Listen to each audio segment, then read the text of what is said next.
The rot had set in long before a main street in Joburg imploded.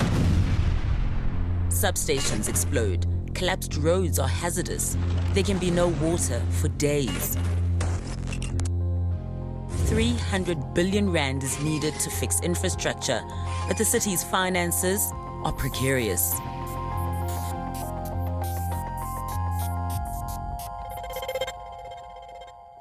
Johannesburg is literally imploding, and as infrastructure crumbles, many residents are losing faith in officials to turn Gauteng around. So they're leaving, and they're taking their money with them. $400 millionaires left South Africa last year. Another 500 are expected to emigrate in 2023. 40,000 South Africans have ended their tax residency in the last 5 years. At 𝗏𝗏𝗀𝗆's, South Africa's largest independent moving company, they are keeping tabs on the containers they ship offshore. 𝗀𝗏𝗃𝗏 is the managing director. It's probably at the highest levels we've ever seen. So, and even this year, we're sitting at a situation where we're at about 2.63 containers. So it's not slowing down. What does the 2.63 mean? There's 2.63 containers leaving the country for every one coming back. Now, to put it into a bit of perspective, each container can house between 1 and 5 different families. Wow. So you start doing those numbers, it's a lot of people leaving. And cats and dogs are leaving too. At Global Paws, an international pet transport company, staff get anything from 30 to 60 inquiries per day. Director Dean Emmen. So at the moment we're seeing between 80 and 100 families a month emigrating, leaving our shores for foreign climes. But foreign climes are expensive. Semigration to the Western Cape is a cheaper option, and Gauteng residents who can work remotely are fleeing the province and heading south. It seems like they're coming down en masse. We're noticing it through our requests. People want to get to the Western Cape. And that's where colleague and Cape Town resident Erin picks up the story. There's semigration, where you swap one suburban home for another, and then there's semigration where you upend your entire life. So when we moved from Joburg, we had 2 dogs and 1 kitty and our 2 chickens. We had to drive them down. There's no chicken courier service. And so we did that drive in one go. 18 months ago, international TV producer 𝗀𝗂𝗏𝗏𝗀𝗏𝗀𝗏 and her husband Chris sold up in Joburg and moved to this farm outside Montague in the Little Karoo. It's always sort of been our life ethos to want to have less of a carbon footprint. And when COVID happened and we lost quite a few people in my family and in my husband's family, and it made us think we could wait until we're retired or whatever to move to a farm, or we can live our lives and do it now. Chris was part of a heavy metal band and shot commercials and corporate videos for a living. Now the only heavy metal he works with is a jackhammer, and 𝗀𝗂's elegant wardrobe has been replaced by hardy workwear. Even your clothing was different. Yeah, I have a closet full of lovely shirts that I wear when I go to town. I'm now a person who says, oh, I need to get dressed because I'm going to town. Her closest town is Montague. It's one of several in the Western Cape that has seen an influx of well-heeled newcomers. 600,000 rand could buy you a respectable property here just 4 years ago. But demand means the average property price has tripled in just 4 years. Dries Barnard is an agent here who specializes in farms. Before COVID, there was still a steady increase in farm sales. But the moment COVID hit, it was just an absolute madhouse. Everybody wanted to get out. Dries sold 27 farms in 2 years and recently studied the values of Montague farms.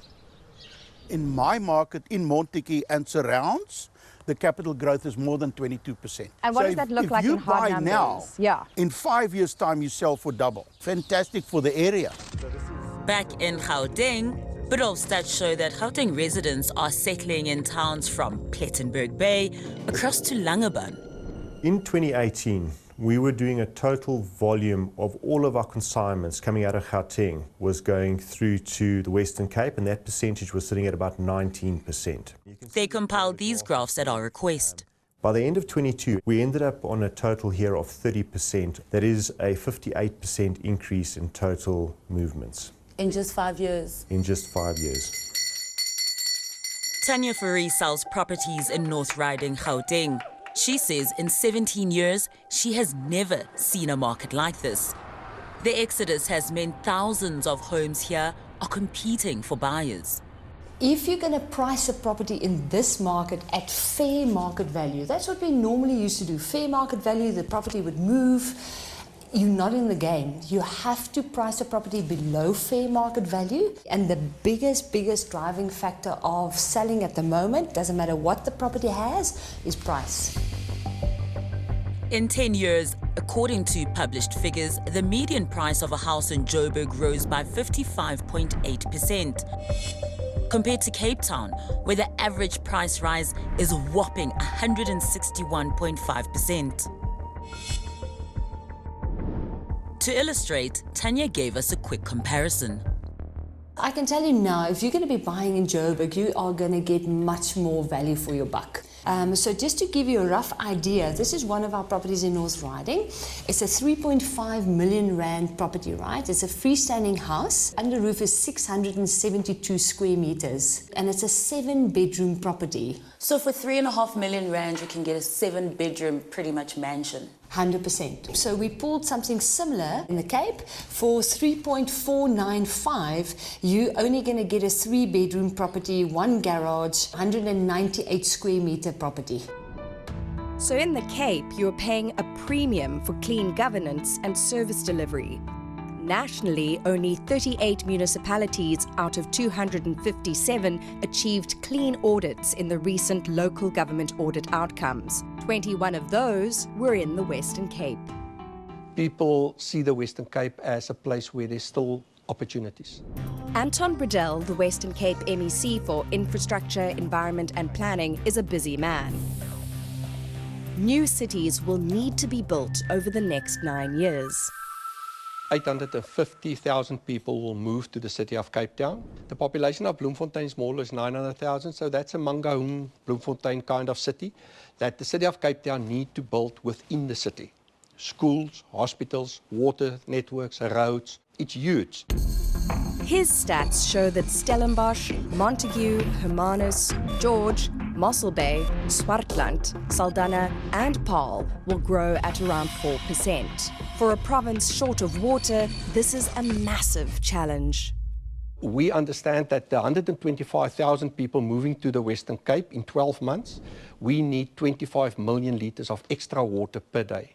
The year before, 108,000 people moved to the Western Cape. That was 2020 to 2021. So in 24 months, we need now 47 million litres of extra water per day. So it's huge. The Western Cape is aiming to create 640,000 jobs to accommodate the influx. Up on the hill in Montague, Jessie and Chris are creating their own, building an ecotourism business. Garlic, goats and goodness. That's kind of what we're aiming for. But it's been incredibly tough just to get the basics right, starting with enough water and dry boreholes. People come with sticks and you pay them quite a lot of money to pinpoint holes for you.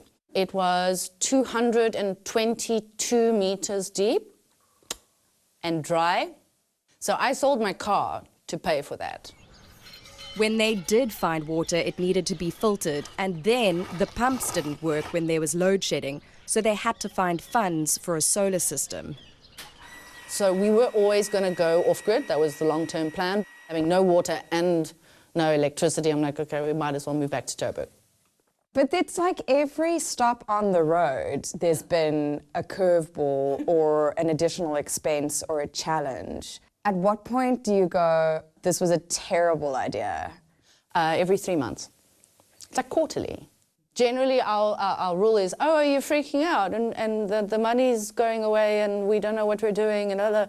Go stand outside and look how pretty it is. That's the only thing you can do. We give it 5 years, and if we are screwed, then you sell it. But where will Gauteng be 5 years from here? For now, it is still South Africa's wealthiest province, but the Western Cape is catching up. Premier Panyaza Lesufi couldn't make our interview on Gauteng's plans because his team said he was in New Zealand. But he magically appeared when Lillian Ngoyi Street exploded in downtown Joburg. And as the Cape plans whole new cities, Gauteng is trying to figure out exactly how an entire Joburg street imploded.